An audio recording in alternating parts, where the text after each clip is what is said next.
Hello, everybody. This is Mark. This is Britton. And we have here a very special guest, my nephew Dominic. Say hi, Dominic. Good afternoon. All right, so let's get started. The movie today was called Black Rock, and I have there's a lot to discuss. I guess basically I'll start with the plot of the movie first, which is three friends. Well, okay, I've already got that wrong. Yeah. A group of friends who are a group of three very unlikable people. Yeah, they they get together for a nice little weekend, a camping weekend retreat at an island they used to frequent as kids. Yeah. And two of the friends, they don't like each other. One slept with the other one's boyfriend, so you know. Spoilers. That happens. Yeah, that happens, and you know sometimes I guess. And so they were not on like good terms with each other.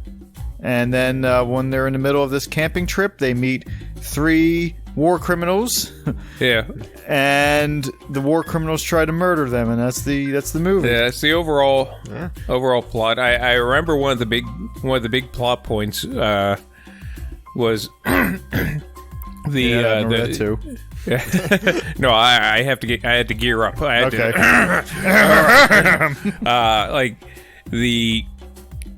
there's the one friend, the blonde lady from Superman, like kind of bamboozles these two friends in order to get them to the into this island, and both of them are about to leave until she says, "I got cancer," and they're like, "Oh," and it was a big emotional ordeal until she's like, "Nah, just kidding. Nah, I don't have it." This is 2 minutes into the movie. Yeah, I know. I'm like, all right, we already know at least one of these people is unlikable. If she's willing to manipulate her friends into doing what she wants by pretending to have cancer, I'm like, all right, this lady's already unlikable. Like, I know I mentioned that they did this a few times in It's Always Sunny in Philadelphia. Yeah. They did it as a joke with Charlie and then his mom pretend they have cancer. Yeah. For whatever reason. And the difference is, like, you're not really supposed to kind of like those guys. Like, they're awful people, the characters in It's Always Sunny. That's the point. Yeah, they're not people you're supposed to be empathizing with. Where, on the contrast, these are supposed to be the characters that you somehow relate to if you are some kind of straw person. Like a scarecrow. Yeah.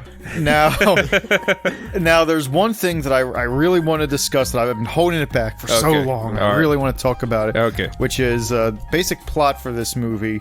Yeah. Is one which I can only call a moron plot, which is the events only can happen if the people involved are just morons. Like, if they just make bad decision after bad decision, and it's almost so outside the realm of reason that it's like a normal person wouldn't do this, Like, the one friend, the stuck-up one, I'm not making that up, that's what she calls herself. Really? Yeah, that's what she said. When she had, like, her thing, she was like, I'm not the stuck-up friend, am I? So, yeah, she's a stuck-up one. She invites these war criminals out to their camp retreat. Like, they all have guns and stuff. Well, we didn't know that they were war criminals, but it was just three men traipsing about the woods in the middle of the night with guns. Yeah, and she was like, "Hey, you want to come have fun with us?" Yeah, what were you about to say, Dominic? Oh no, I was just gonna mention that, like, they brought their own doom and everything like that. Yeah. Everything that happens is kind of like, and then they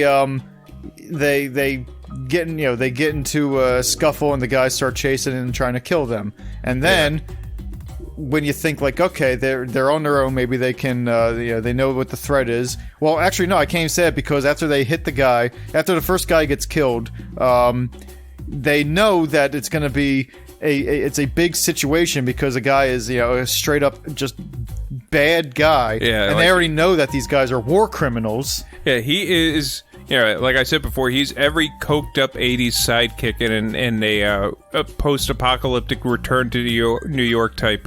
Yeah, and so, like, they know how bad these guys are, and one of them, like, they're trying to bring the friend back to life. They're like, oh, come on, man. After the one girl kills him because he's a terrible person. And they just stand there like, oh, we're so sorry. Oh, what is it? I'm like, run! Yeah. Run! They're already attacking you. Like, the one girl knows how dangerous... Actually, they all know how dangerous they are. Yeah. Why are you standing there trying to reason with them? You know that they're talking about, like, murdering entire towns and everything in Iraq. With guns in their hand as they say it. And I'm like, why aren't you heading in the other direction right now? And then when they're off in the woods and they're like, all right, well... Now they can get their bearings. They can kind of, come together and find a way to do it. They start, like, crawling like a worm towards the water, and they get shot. Yeah. Well, first off, the woman who brought them all there to begin with, as they were crawling to the boat to try and escape, she starts shouting and making a big deal about the boat's too far away. It drifted out, and started making a big scene about it, and ends up getting shot and killed. Spoilers. Yeah. And kind of, rather than just turn around and leave, she kind of got she got herself killed and nearly her friends as well. Yeah, like it's again, like I said before, it only happens when everybody in the movie just doesn't know how to make decisions, and this goes doubly for the bad guys too. Because they make a lot of bad decisions too. That only happens when you're a moron. It's surprising that they managed to not get killed in Iraq. Yeah, I know. Like the one guy, I think it's hilarious that the one guy. Well, first the one guy gets killed, and then the second guy just falls. Yeah, he bumbles his way into an injury. And then that's it. He's laid out. It's like if the wet bandits were war criminals. I would love to see that's a good Home Alone 3. They come back from Iraq and they're just a little bit changed. Like Marvel just has that 1,000-yard stare. Like he left for Afghanistan, for a tour, but part of him never came back. And it's like when Kevin launches the fireworks at the end, it just sends them too far over the edge, and Kevin doesn't come home for Christmas that time. We're the dry bandits. we're the sand bandits. So basically everybody in this... Sorry, my voice squeaked. I just actually passed puberty.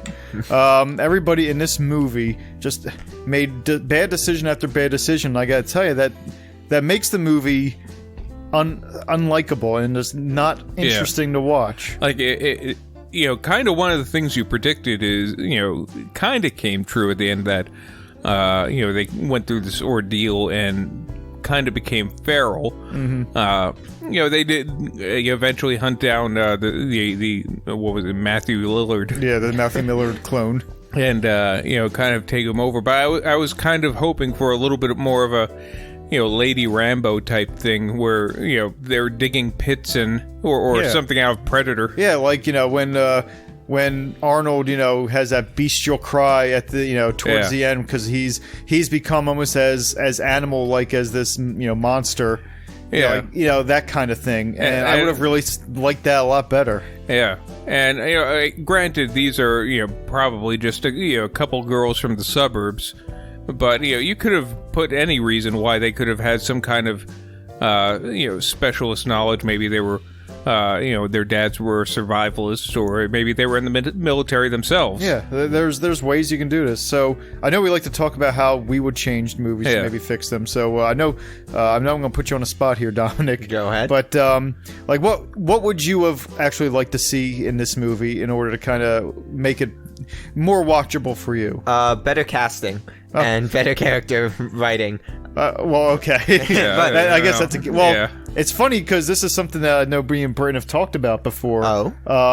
Which is when you have a movie where you're supposed to kind of, I guess, like the main characters. Yeah. It really doesn't do you any service to make them all as unlikable as possible right off the bat. Like, instead of them bickering and being angry with each other, like, from the get-go, it's like, I know the whole point is like, oh, towards the end, they stop bickering and they come together as a team, and it's like, well, what if they were just, you know, a good team to begin with? What if they were good friends to begin with, and there was no problems, and they were having fun? Yeah, and, you don't need problems off the get-go. It's the poltergeist effect. Like, I reference this movie all the time. Like, Craig T. Nelson was on top of the world in the beginning of Poltergeist. Has his new house, beautiful family. Everything was going perfect. He was getting high with his wife in his bedroom.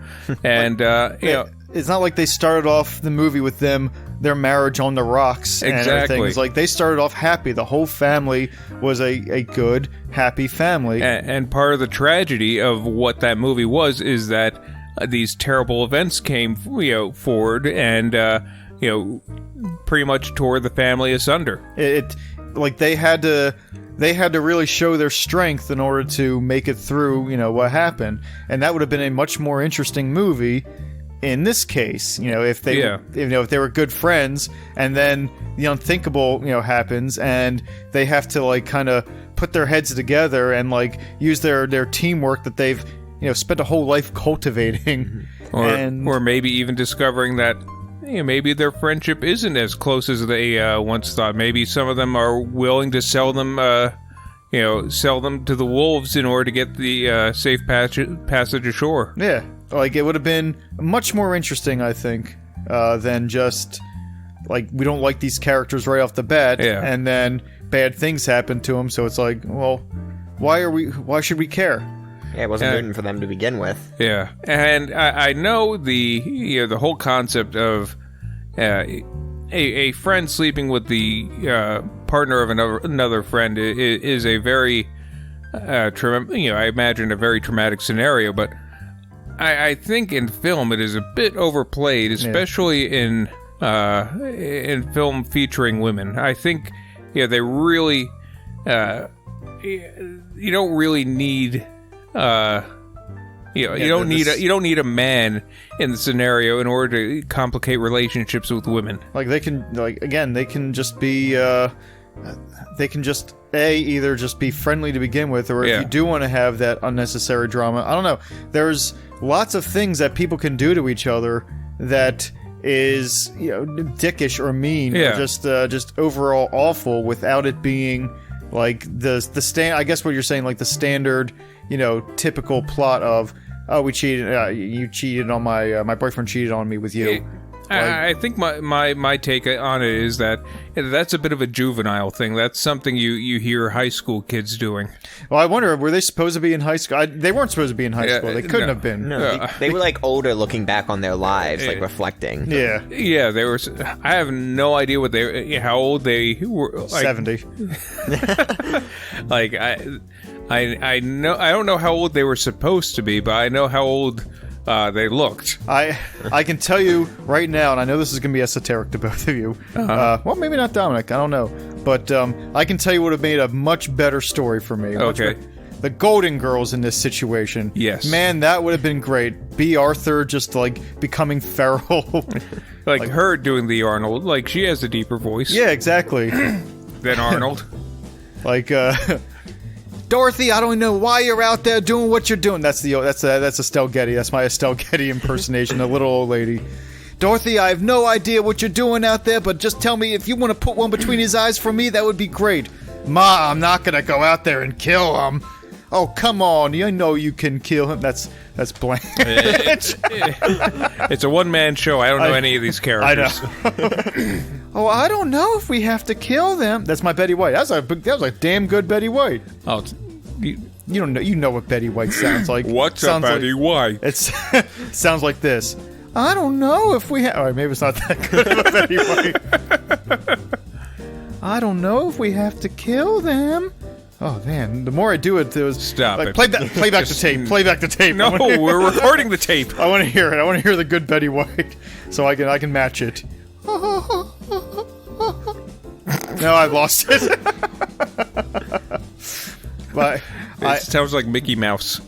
I think we've talked about the Golden Girls before, but I think I will once again profess my love for the Golden Girls because I really like that show, and that was a show that my dad loved. I don't know much about it, but I always hear rave reviews about it. Like, I didn't think it was going to be, again, I think we've talked about this many times before, but I didn't think it was going to be as good as it was, because I remember when I first got cable in my dorm, I was, flipping through and I saw the Golden Girls. I was like, why would I like a show about, like, 4 little old ladies, just doing little old lady things? Like, first of all, I'm not a little old lady. And secondly, it's like a sitcom from like the 80s. Like, I guess those are usually good. But when I think of sitcoms from the 80s, I think like Family Ties, and is that the only sitcom from the 80s I think of? Let's see. Man. Small Wonder. We're not doing Small Wonder again. We already did Small Wonder. But yeah, I guess that was a sitcom from the 80s. Yeah. Man, there's only 2 sitcoms in the 80s. What about, what was it, Different Strokes? Different Strokes, was that 80s? I want to say it was. And, what was the Gary Coleman one? I thought that was Different Strokes. Oh, maybe it was. Actually, man, my knowledge for 80s sitcoms is really weird for somebody who really likes the 80s. Oh, yeah. Well, I guess we could say the, first few seasons of Perfect Strangers. Yeah, I can get behind that. The first season of Full House. Yeah. Maybe Family Matters. I don't know about Family Matters. Urkel doesn't seem like somebody who have come out of the 80s. Urkel, I don't know. Like, Urkel seems like a byproduct. Well, I don't know. I like the persona of Urkel is distillate from the 80s.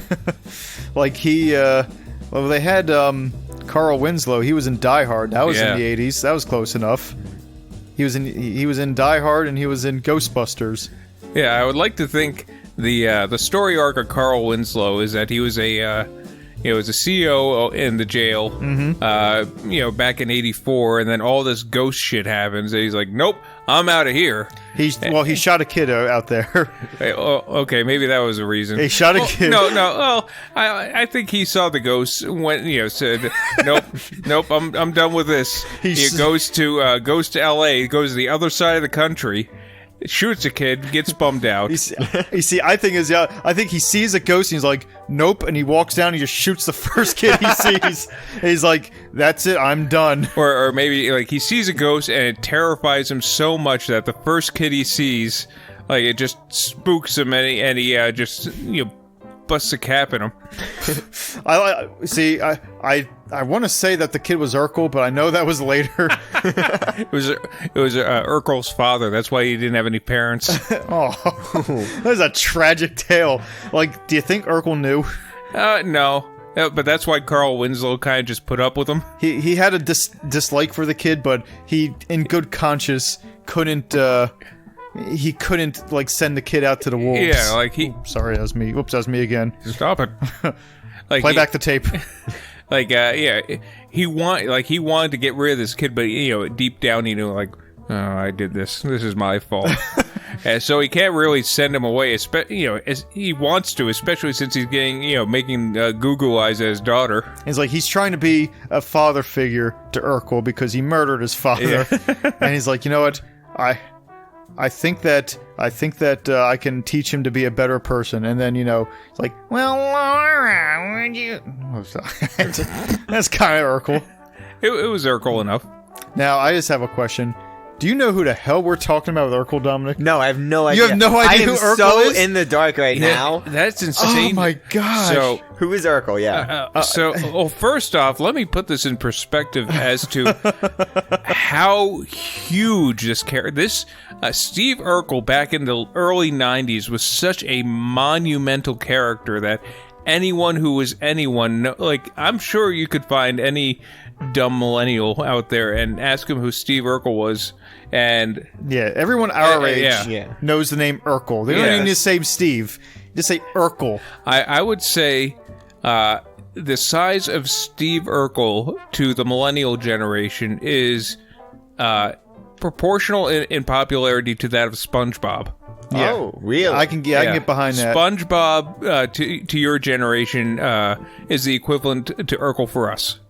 That's how, and just the concept that, with how big this guy was, that that someone doesn't know who Steve Urkel is crazy. Like, that'd be like in like 10 years, if you're talking to a kid who's maybe only a few years younger than you, maybe 15 years younger than you, and he's like, you tell him, oh yeah, SpongeBob did this, and he's like, oh Patrick, and he kept on saying his thing, and the kid's like, I have no idea who the hell SpongeBob is. What, Bob? Yeah, Sponge what? what? So Steve Urkel he was just a nerd. He was on this show called Family Matters, and it wasn't originally about him, but because he was so popular, he really became the focus of the show. And he was like their nerdy next door neighbor, and he had high pants that always. I'm familiar with this character. You know him? Yeah, I've seen like bits and pieces where he's there. Okay, and he had a few catchphrases like, "Did I do that?" And he had a laugh. And it's just making me angry. I liked Urkel too, but he was so damn popular. I ate cereal with Urkel on the box. They were called Urkelos, and I begged my mom to buy them at this grocery store. I was like, please, it's Steve Urkel. She's like, I don't want to buy them. It's gonna be shit, because she knew better. She was wise. She'd been through fads. And I took them home and I ate them, and they were strawberry and banana flavored cereal, and it was the worst cereal I ever had in my life. And Urkelos just stood on top of the fridge for like 3 months before she threw it. And it was a big box too. And you know how much that box would be worth today? I know. Oh my gosh!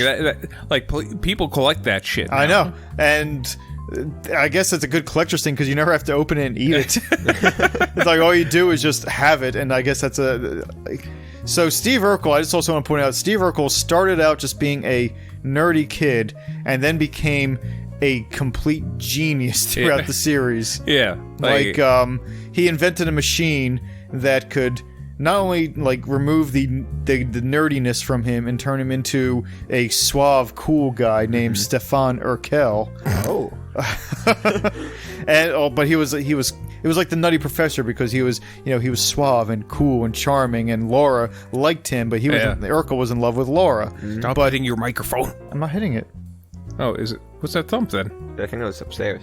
Those sons of bitches. But yeah, like she didn't like him because it was a Nutty Professor thing, because when he was this suave, cool guy, he was, a jerk. So she always wanted Steve back. And then it also turned him sometimes into Bruce Lee. And it just kept on going from there. I think the last season had Urkel go into space. Now, I remember one episode where they all went to Europe. They all went to Paris. And terrorists or something wanted to kill Urkel, because that's how, I guess, even in their universe, that's how popular he was. And he had a teleporter machine, and the guys pushed Urkel off. The bad guys pushed him off the Eiffel Tower. They dropped him off the Eiffel Tower, and to save him, they had they pushed one end of the teleporter underneath him, and the other end of the teleporter was in the living room in the house in Los Angeles where they lived. And they switched it on, and he appeared zoop, and he's like, you saved me. But me and Britain always talk about the conservation of momentum. Yeah, that's my first thought. He's just gonna thump right through the top of the roof. No. We just imagine that he zoom and he phases into the floor, or he phases into the living room on top of the pad, but he just instantly just explodes. Because that inertia is not going away. Yeah, you might teleport him there, but that energy has to go somewhere. And it's just it's going to go into that living room floor. And they're all happy, like, Steve!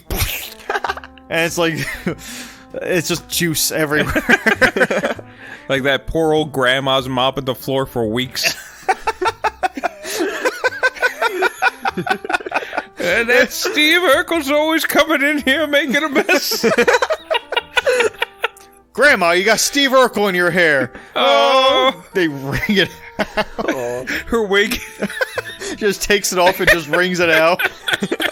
Puts it back on, but it's lopsided. Because she don't know any better. Also, I like to think that... I'm sorry, Ed. I like to think the people who are trying to kill him, it was like an industrial espionage thing. Like a big oil caught wind of this teleportation machine, and it would instantly make cars obsolete. They were Americans. Yeah. So they're like, we need this Urkel guy dead. We want him dead. Get him out of here now. Push him off the Eiffel Tower. I don't know how you get him there. Just throw him off there. Oh my gosh! Yeah. And they didn't think about him having it on his belt, but it didn't matter anyway because he's in the carpet now. It's like the Philadelphia experiment where he phases half in and out. Urkel. Or he didn't take Earth's orbit into account, and he's just somewhere out in the middle of the solar system. See, I imagine it's not his physical body, it's like his deconstructed beam of that they send through the teleportation machine. Like that beam of his particles is just floating out throughout the solar system. He's like that that kid in the Wonka vision. But except, in extreme pain, I would imagine. I imagine it's like the spaghettification that comes with going through a black hole. See, I have a very strange reference for this. Okay. You ever seen The Fly?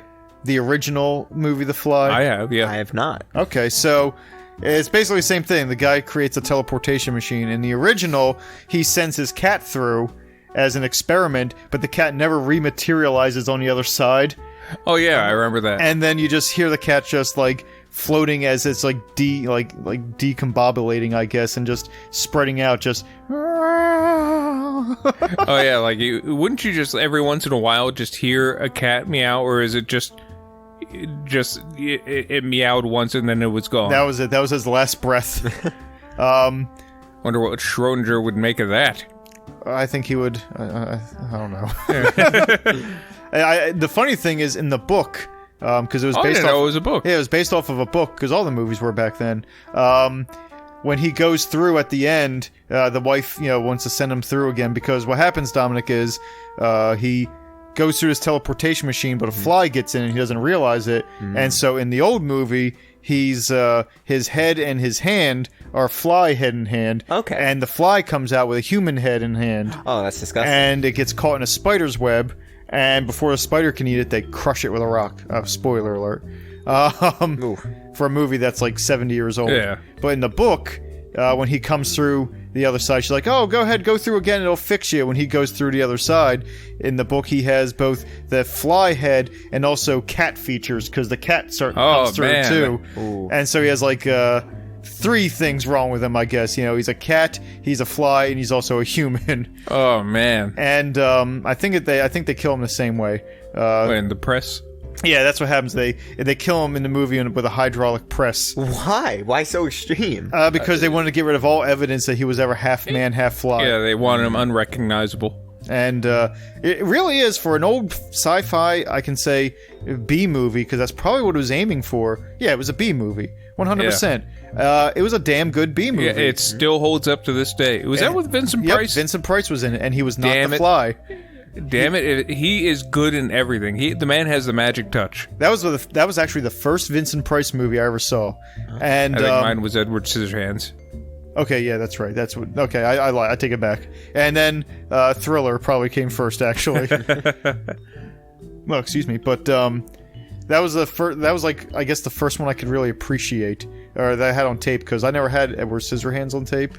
I think I rented it. Yeah, we only rented it, so I only saw it once or twice, or when it came on like USA or something like that. Actually, I didn't have cable, so when it came on like Fox 29 Night at the Movies, then I could watch it. But yeah, so I always just assumed before I saw The Fly that Vincent Price was the one that turned into a fly. But you don't have a silky voiced smooth man like that have his head caught in a fly suit the rest of half the movie. You want to make me into a fly in this film? I don't think so. Make a new character for me. Okay, I guess you can be this guy. Yes, I'll play that character. That is sufficient. That will be good. Him with the fly suit. Buzz. I imagine, like, they have him as, they cast him for the set of The Fly, and he just arrives in a cape and with like a few extra arms taped to it, like, here I am, I'm the Fly, I'll be the villain of this film. That's not what kind of movie this is, Mr. Price. It is now, or you'll make someone new for me.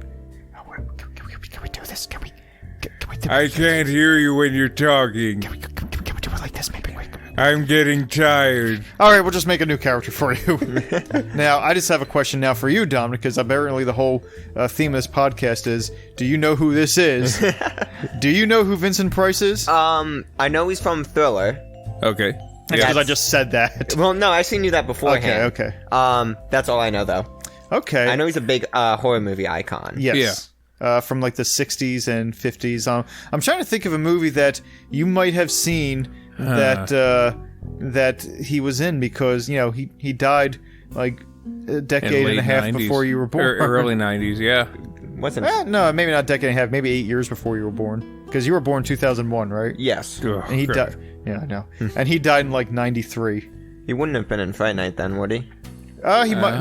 He could have been Fright Night, but he wasn't. But the name Peter Vincent actually, half of the name Peter Vincent comes from his name, and the other half came from Peter Cushing. So that's why they named the character Peter Vincent. Huh? What's Peter Cushing? Peter Cushing was also a horror icon. Yeah, he was Van Helsing in a lot of the Hammer Dracula films. You'll know him as Governor Tarkin. Yeah, from the first Star Wars movie. If you've ever seen the first Star Wars movie. Nope. Oh, really? Yeah, no, I've never... You tried showing me them once, I remember, actually. Yeah, well, you were young, so you probably will... If you watch them now, I think you probably appreciate them a lot more than you did back then, because they're rip-roaring space adventures. Yeah, but back then, it was just so long, I think I was just too bored. You were, I think, like 6 or 7, you're just like, I want to see sword fights. Really? That's usually the age where I guess it'll either grip them at that age or it won't. You see, I remember the first memory I have of Star Wars was Empire Strikes Back. I was in the 2nd grade, so I was like 7 or 8 years old, and it was the end. It was when Luke was fighting Darth Vader on Cloud City, and so it's like, yeah, this is of course the thing, you know, that to drag you in. I remember the line, "Open the door, you stupid lump." Like, and I laughed so hard at that because C-3PO back then was my favorite character. Yeah. What? Because he was funny. He was funny. And I remember trying to explain it to kids at school, and I didn't know he said stupid lump, so I thought he said, "Open the door, you stupid lunch." And so I was like trying to explain it to the kids, and like, okay. And I'm like, it was just cool. So I went back and I tried to watch it like right after that, and I couldn't get into it because, you know, again, those movies were just different. They start off slow and you have to get to that point. I remember my first memory of Star Wars. It was just running on Fox one day, and the point I came in towards the end, right before Luke's about to fly off into the to the Death Star, and it was the scene with him and Han Solo. He's like, now, go take care of yourself, Han, like, because I guess that's what you're best at. And I remember thinking, oh, I guess these guys don't like each other. I guess they're not friends. Well, they weren't at the moment. I know, but like, the moment's all I had. Yeah, I guess that's true. Like, so from then on, like, why is Han Solo helping him? They don't like each other. It went to commercial, and I changed the channel, so that was my entire Star Wars experience. Like, oh, these guys are so angry. I don't know, like, what? They seem like cool guys. They have spaceships, but they're just fighting all the time. Now, would you consider Han Solo a space pirate? I guess by definition, yeah. Well, actually, He doesn't really board other ships. Yeah, he's more of a space smuggler. So. He's just he's a space rogue. A space rogue drug 3. dealer.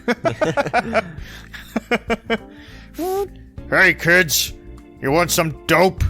Would you like some space crack? Yeah. First one's free. Yeah, now, Mr. Chewie here, he says you owe him 60 large. Mr. Baca here says one of you's got a wire.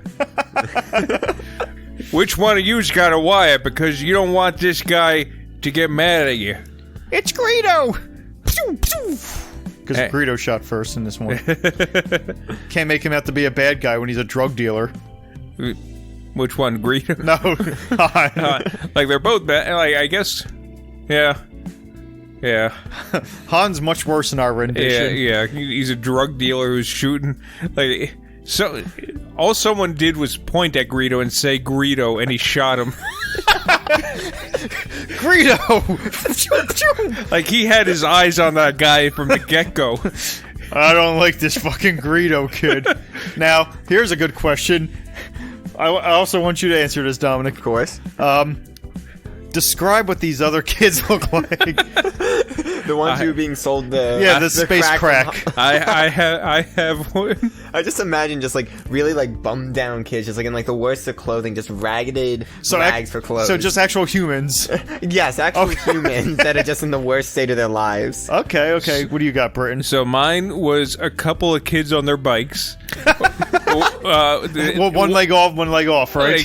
Yeah, one leg off, even though they're floating in space. And, it's a kid Greedo, and the other one's like, kind of looks like Dennis the Menace with a propeller beanie. I kind of imagine one kid had like 6 arms, like the space Superfly, like, ooh, it's me, the fly.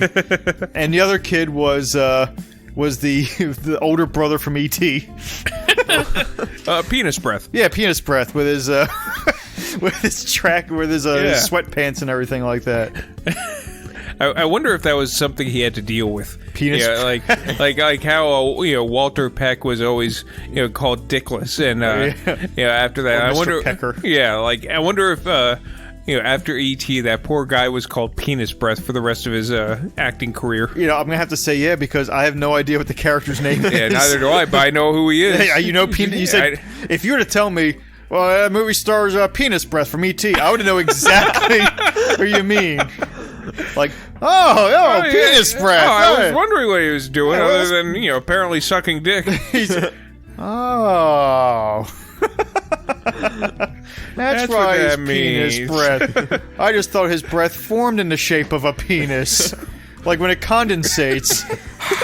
That's a skill.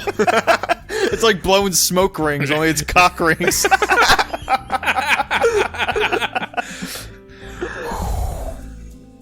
Because it's condensation, so it's cold cocked. Oh, I got them all today. Stop it! You're killing us. Thank you. I'm knocking you dead. Oh boy. How do you come back from cold cocked and penis breath? Penis breath. I think I told you. All right. Actually, this is a good question. Yeah. Again, this is the theme of the episode. Okay. All right. Who do I need to know now? Have you ever seen E.T., Dominic? Yeah, you showed me. Yeah. Oh, I did. Well, I actually saw it in theaters once. Like they did. Like they not in theaters when it first aired. Oh, okay. But like it was like an old movie night. I looked at Britton. I was like, oh no. The look you gave me right here was like, he's telling me a little fib. The guy's telling me a fib. He just fucking asshole. He wasn't alive in 1982. He's a little fibber. He can't be as old as his mom. I'm sorry. You saw it in theaters. I guess they're having a re-release or something. Well, yeah, they were just like playing as like an old movie night. Okay. Yeah, it was like really early, but it was a really good movie. I love E.T. Now, the only thing I really remembered about E.T. as a kid, because I didn't like the movie as a kid. Oh. Because there was like 3 things that scared me, because that's the story of my life, where things just scare me. Yeah. There was the first time he sees E.T. when he shines a flashlight in E.T. Yeah, that is a scary scene. Okay, that is terrifying, That right? makes sense. So I'm not alone there. I remember when E.T. was chewing on his car or something that happened, right? And he yelled at him. Why did that scare? It didn't that scare me. I just remembered that. I was like, oh, I don't get what's going on. He's yelling at him. Yeah, that's what my dad would do to me if I chewed my cars. To be fair, my dad had every right to yell at me if I chewed on my toy cars. And the other scene I remembered was E.T. laying like dead in the creek. Like he's all pale and everything. They see him like in the creek, like half dead. Like those are the only 3 things I remember. So I didn't like that movie. It's funny. It just takes a left turn at the end. Oh, when he spooks him in the shed. Oh, and when he's chewing on cars. And oh, when he's a corpse in the river. When he's lying dead in the water. When he's belly up. When he's bloated like a corpse. He's floating down the river. It's like, man, I don't think it's as whimsical as it used to be. I thought this was a coming-of-age movie. Actually, I lied. There was one other scene I remember is at the very end when he, spoiler alert, when he goes home and they close the fucking gate on him and they flies off. And because I remember I used to take the fly swatter I had and like slowly raise it in front of my face because I had the same kind of pattern almost as the gate. No, that's it. That's the end of my story. So you pretended like you were the E.T.? Yeah, I pretended I was E.T. like ba ba ba ba ba ba ba. I don't know how the song goes. That's it, right? Let's see. It looks like you're doing an English salute. A visual joke on the podcast. I will contend, like, I know John Williams has done a lot of phenomenal soundtracks. Yes. E.T. being one of them. Star Wars being another. Like, a lot of the films we've talked about so far in this episode, have soundtracks by John Williams, except for the titular episode, the movie from this episode. Oh, yes. But go ahead. I contend that, in my personal opinion, that I still think the Jurassic Park soundtrack is the best one. Well, I'm gonna have to stand here and say that I was wrong many, many years ago, because I remember back in like 2008, I didn't think that the Jurassic Park soundtrack was good or memorable. Really? And I remember arguing with this, like, if you ask people to sing the Jurassic Park theme, they're not gonna know what that is. And I was 100% wrong. I'm gonna say like it right here, because not only does it have a great memorable theme, the ba ba ba ba ba ba. Wait, that's not. That's E.T. Not only do they have the ba ba ba ba ba da da da da da, but they also have the other one. Ba da da da da. And I was not only did they have one good theme, they had 2 good themes. Yeah. And I stand corrected. I was 100% in the wrong on that. Though, to me, I think the closest contender for best theme would be Indiana Jones. Like that, that is a good one. I remember making a list of some of my favorite themes. And this is, again, a long time ago. This was actually brought it up the first time. Yeah. But yeah, Indiana Jones was up there. That's probably like a top 2 or 3. Also, like Back to the Future, the dun dun dun dun dun dun dun dun dun dun. Yeah, I like that one too. Yeah, that is memorable. And actually, what about you, Dominic? I'm always talking. Can you think of some memorable themes that you actually like a lot? From movies, I don't really pay attention to the themes much, unfortunately. The thing is like movies these days don't really.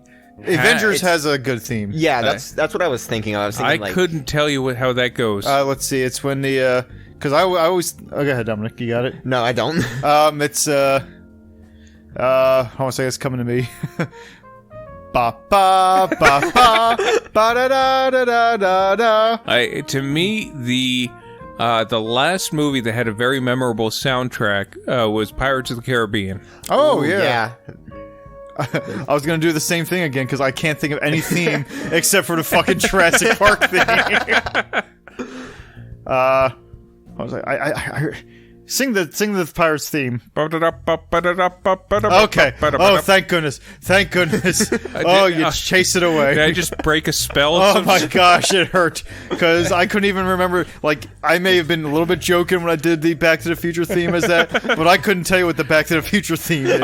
In fact, I thought that was Happy Birthday as well. Ba da da ba ba ba. How's it going? Wait, stop. We don't want content claim. Oh, that's right. well, we did enough that we can do. It's enough. It's like John Williams won't come down here as hard as a guy who owns Happy Birthday. Like he'll send his jack-booted thugs to break your shins. And they all wearing the birthday hats. And hey, look what we got here, Dookie. Those are the little party favors. I'm glad you did, because if you didn't, I was going to do it. Okay. Oh gosh. But like I said, other than Pirates, I can't really put my finger on any real good theme. Something like that with the Avengers.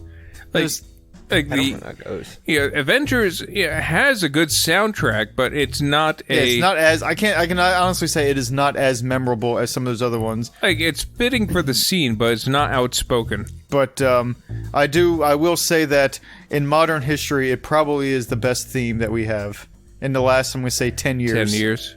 So it's the only movie that has a good theme. Like, gone are the days of things like Jaws. Yeah. Though, maybe I know it's technically cheating, but for the soundtracks for the Guardians movies. Oh yeah, of course. Where it was just a series of phenomenal songs from the Motown eras and Mr. all that. Blue Sky, and just how well they were able to pair the songs to the scenes that they were going with. Like they did the same thing in in Suicide Squad. Oh, did they really try that? They tried it. Yeah, they tried it and it didn't work out well. Because you know how in Guardians it all fit well with what they were doing. Well, in Suicide Squad it didn't. It was the opposite. What was the? It was like let's meet the crew here, and then they have Bohemian Rhapsody playing. Oh, that is the last. Why Bohemian Rhapsody? That is not. It's popular. I know I know it's a popular song, but it's not. First off, that song is like 3 songs. Yeah. It's 3 different tempos, 3 different types of expression. It doesn't fit for any type of. It'd be funny they truncated it to fit the thing. Like it started off with the. Is this the real life? Like, guys, come on, what are you doing? Like they might as well use Tiptoe Through the Tulips. I can't lie and say that song's not in there because I don't know. Now here's a good question. Yeah. Let's change conversations. It's kind of the same thing. Yeah, go on. What's your favorite song, Dominic? Like, think of what maybe a top 5 favorite song for you, just top of your head. And I'm asking you the same question, Britt. Yeah, that's gonna be tough. Well, a lot of my music is modern because that's fine. There's a lot of age gap here. I'm not gonna know what it is, so go ahead. Yeah, it's just a simple song by 3 Days Grace. I know of them. Heard of the name? Is that what the song's called? A simple song? No, it's not. It's Let It Die by 3 Days Grace. When the sun comes up tomorrow, let it die. I know that song. Yeah, good attempt. Let me see. My favorite song. You're gonna have to give me a moment. Okay. Yeah, go on. I can tell you. Actually, my top 3 favorite because I'm just a little extra like that. My number 1 is Cupid by Sam Cooke. My number 2 is Airplanes by B.O.B. featuring Haley Williams. That is a great song. I love that song. Obviously, it's number 2. And number 3 is Centaurea by Sublime. Really? I love that song. I don't know why. It just really gets me in the and it's such an angry, violent song, but it's so mellow. You said Santeria? Yeah. Oh, really? That's practice Santeria. I can't sing anymore. No. But yeah, I love that song. But it's really fucking dark and awful if you read the lyrics. Oh yeah, but the vibe to it's just very chill. It's very chill and relaxed. Yeah, man. I'm gonna shoot some people too. Wait, no, I'm not. What the fuck? Go ahead. I forget the name of the song, and I know the name. I'm gonna remember it later on, but it's that famous it's the only song that was famous for using the Flugelhorn. and I'll sing. I'll do the song, but it's please.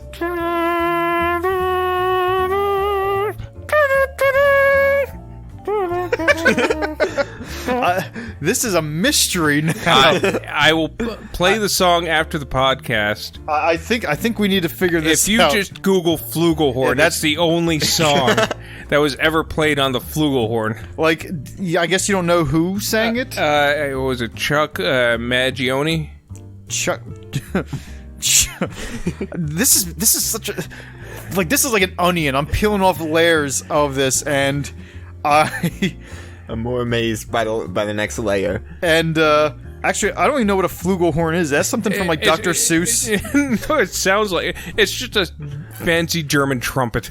That's all it is. No, don't get the name, the naming conventions all don't get bunched up on the name. It's just a trumpet. But it's called a Flugelhorn. Let's see. Feel So Good? That's the one. Feel So Good by Chuck. Who is it? It just says vocals on there, so... There's no vocals. It's instrumental. Listen, I'm just telling you what it says on it. Feel so good. I feel so good.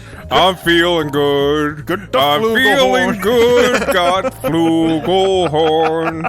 I feel so good. See, in my head, the Flugelhorn is something that the Who's played to bother the Grinch. It's got like 3 loops in it. It's got a fucking drum on it. They play with their horns. They play with their corns. They play with their porns and their roarns and their sorns. And then they played the Flugelhorn. The Flugelhorn's the horn I can't storn in the born. What does that sound? I feel good. I am so good. Noise.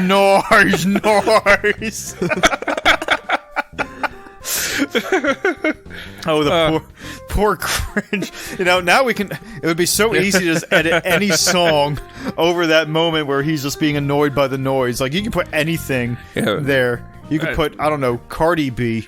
I would say that, what was it, that dumb Nickelback Photograph song? Oh, God. That's too easy. I know it's too easy, but that's still a shitty song. People like the easy joke. Ooh, I don't know what's wrong with me. Ooh, what was that pizza, I think? It's that Flugelhorn. It's that Flugelhorn. I get so worked up. It's that brown note. I get so worked up talking about the Flugelhorn. Oh, I don't know why I sounded like that. I don't know why I sounded like it gotta be a bullfighter.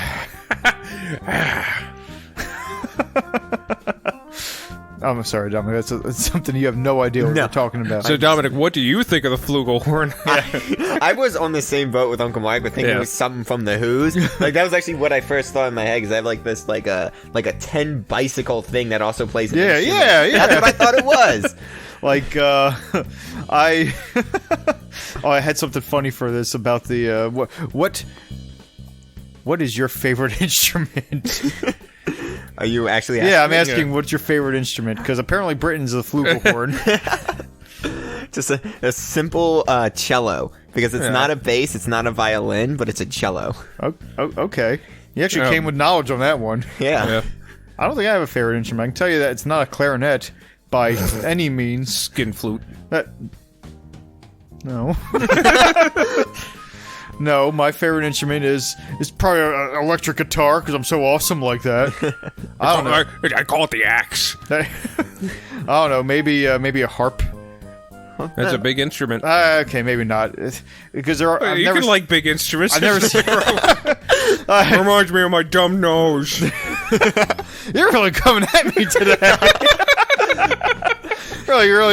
Really taking the gloves off, I see. I'm sorry, you made fun of the Flugelhorn, and that's a sore spot for me.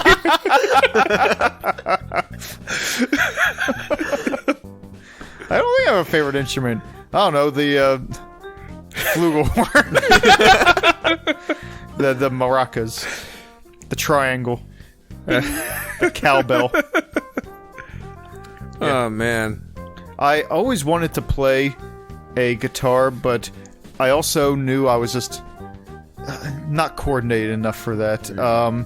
I did pretty well in Guitar Hero, but I don't consider that exactly the same. Yeah. I remember there used to be a game that you can hook up to the computer that was very similar to I know Guitar Hero, but actually you would hook up your guitar. Oh, okay. That's probably a much better like investment. But you need a guitar. Yeah, I That's guess. the hard part. Like, don't you have a guitar, Dominic? I do. I have two actually, an acoustic really? and an electric. Do you know how to play? Not really. I kind of I know basic stuff, but Okay. I've been practicing in a while. Yeah, well, You know how to play the guitar as well as I know how to play the violin. Perfect. Dominic, I think, used to know how to play the viola, right? I played it dabbled. for school. Okay. Yeah. I remember you still owe me The Simpsons theme. the Simpsons theme, and I thought you were going to try to learn Devil Went Down to Georgia also. Okay. God. There is no way I made that promise. I made that promise for you. Like, No. I'll learn how to play Hot Cross Buns, Uncle Mark. Like, no, you play The Devil Went Down to Georgia. All right. What would you even done if I actually could do that as a kid? Ding, ding. I'd probably been like, He'd You set down a golden fiddle in front of you. well, this is clearly yours, Dominic. I concede. You were actually the devil the whole time. Yeah, and then- Well. hey, coming at me, man. Sorry, He's coming at me. that Flugelhorn. Britton had some good points. I done told you once, Uncle Son of a Bitch, I'm the best there's ever been. I know that fucking theme, but I don't know Back to the Future. Fire in Mountain, run boys run. Ba ba ba ba ba ba ba ba ba ba. The devil's in the house of the rising sun. Ba ba ba ba ba ba ba ba ba. Chicken in the bread pan picking out the. Da da da da da. Granny's a dog bite. No child. No. We're good. We're good. We should take this act on the road. Like, you insult me, I take it, and then we're about as close to vaudeville as I think that we're gonna get. The people would not be ready for us. They would be leaving the theater, pulling their hair out in insanity. Like, you know how when The Exorcist first aired, or they just streamed in movies, or they went to the movies, and, Or how they had to duck the train in the back in the 1900s. yeah, people were passing out in the theaters. People were jumping out of the way, out of that train. Like, that is what people would be doing with our vaudeville. Or they would just give us money. I don't know. Or leave. Yeah. It can't be anything common like that. So anyway, Black Rock. It was a moron movie. A movie about morons doing moronic things and having morons chase them. Disappointing. Didn't really do much. Not really much put into screenwriting or character development. Just seemed like a bit of a waste of time. Yeah, a lot of loose ends, a lot of just unimportant stuff that nothing really mattered throughout the whole movie. It's just a good waste of an hour and a half. Not even. Yeah, not even. Hour and 10 minutes. So, all right. So that's our show. Do you have anything that we always give our guests time to plug things? Is there anything that you want to plug, Dominic? Oh, I have nothing to plug. Okay, so that's another one. Another one with nothing to plug. So, I guess that'll be it then. So long. A toodaloo. Adios. That'll hold a little SOBs.